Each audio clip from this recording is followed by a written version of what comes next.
রাজশাহীতে সনাতন ধর্মাবলম্বীদের সবথেকে বড় উৎসব শারদীয় দুর্গাপূজা উদযাপন উপলক্ষে প্রস্তুতিমূলক সভা অনুষ্ঠিত হয়েছে। রবিবার বেলা 12টায় জেলা প্রশাসকের কার্যালয়ে এই সভা অনুষ্ঠিত হয়। এই সভার আয়োজন করে রাজশাহী জেলা প্রশাসন। এই সভার সভাপতিত্ব করেন রাজশাহী জেলা প্রশাসক ও ভারপ্রাপ্ত ম্যাজিস্ট্রেট সরকার অসীম কুমার। এ সময় তিনি বলেন, নিরাপত্তা নিশ্চিতের ক্ষেত্রে যেটা বলা হয়েছে, মাননীয় ধর্ম উপদেষ্টা মহোদয় নির্দেশনা দিয়েছেন। আমরা নিজেরাও ধর্ম মন্ত্রণালয়ের যে কার্যবিবরণী পেয়েছি সেখানে নির্দেশনা রয়েছে। সিসি ক্যামেরা ব্যবস্থা করার কথা বলা আছে। যদি আমরা সেটা সক্ষম হই, মণ্ডপের যারা আছেন, আমরা এটা নিশ্চিত করতে চাই।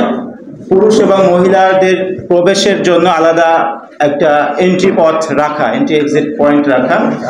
প্রতিমা বিসর্জনের সময় শোভাযাত্রা সার্বিক নিরাপত্তা নিশ্চিত করা। আমরা অনেক সময় প্রতিমা বিসর্জনের সময় একটু বেখেয়ালি অবস্থায় চলে যেতে পারি, সেটা যেন না হয়। আমরা শোভাযাত্রার সময় যেন সিকিউরিটি এনশিওর করতে পারি।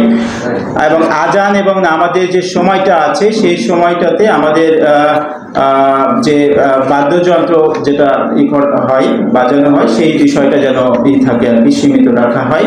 তিনি এ বিষয়ে হিন্দু ধর্মাবলম্বীদের সর্বোচ্চ সহযোগিতা কামনা করে আরো বলেন, এই উৎসবকে কেন্দ্র করে কিছু দুষ্কৃতিকারীরা তাদের হীন উদ্দেশ্য হাসিলের চেষ্টা করতে পারে। সেজন্য সবাইকে সজাগ থাকতে হবে। প্রয়োজনে প্রতিমা পাহারার জন্য সব ধরনের ব্যবস্থা গ্রহণ করবে প্রশাসন। যে কোনো ধরনের অপ্রীতিকর ঘটনা এড়াতে জেলা প্রশাসনের সর্বোচ্চ সহযোগিতা অব্যাহত থাকবে। কোনো বাচ্চা যে ওইখানে টাচ করলো বা কেউ টাচ করলো, দেখা যাচ্ছে বিদ্যুতের পৃষ্ঠ হলো, তো সেই জায়গাগুলোতে আমাদের একটু সতর্ক থাকা, যেন কোনো নেকেট তার যেন না থাকে। যেটা ইয়ে করবে যেন প্রপার ইলেকট্রিক টেপ দিয়ে এটা যেন ভালোভাবে ইয়ে করে, ডেকোরেশনকে একটু স্পেশাল মেসেজ দেওয়া আর কি। আপনারা কিন্তু প্রত্যেকেই গুরুত্বপূর্ণ নাম্বারগুলো মণ্ডপে টাঙিয়ে রাখবেন, কারণ সব সময় কিন্তু সবাইকে ফোন দিয়ে পাওয়া যাবে না। হয়তো মধ্যরাত 3টা বাজে, কিন্তু মণ্ডপে যদি এটা থাকে যে ফায়ার সার্ভিসের, লোকাল ফায়ার সার্ভিস নাম্বার এটা, ওসি সাহেবের নাম্বার এটা, সাব ইন্সপেক্টর সাহেবের নাম্বার এটা থাকলে পরে সবার জন্য উন্মুক্ত থাকলো আর কি।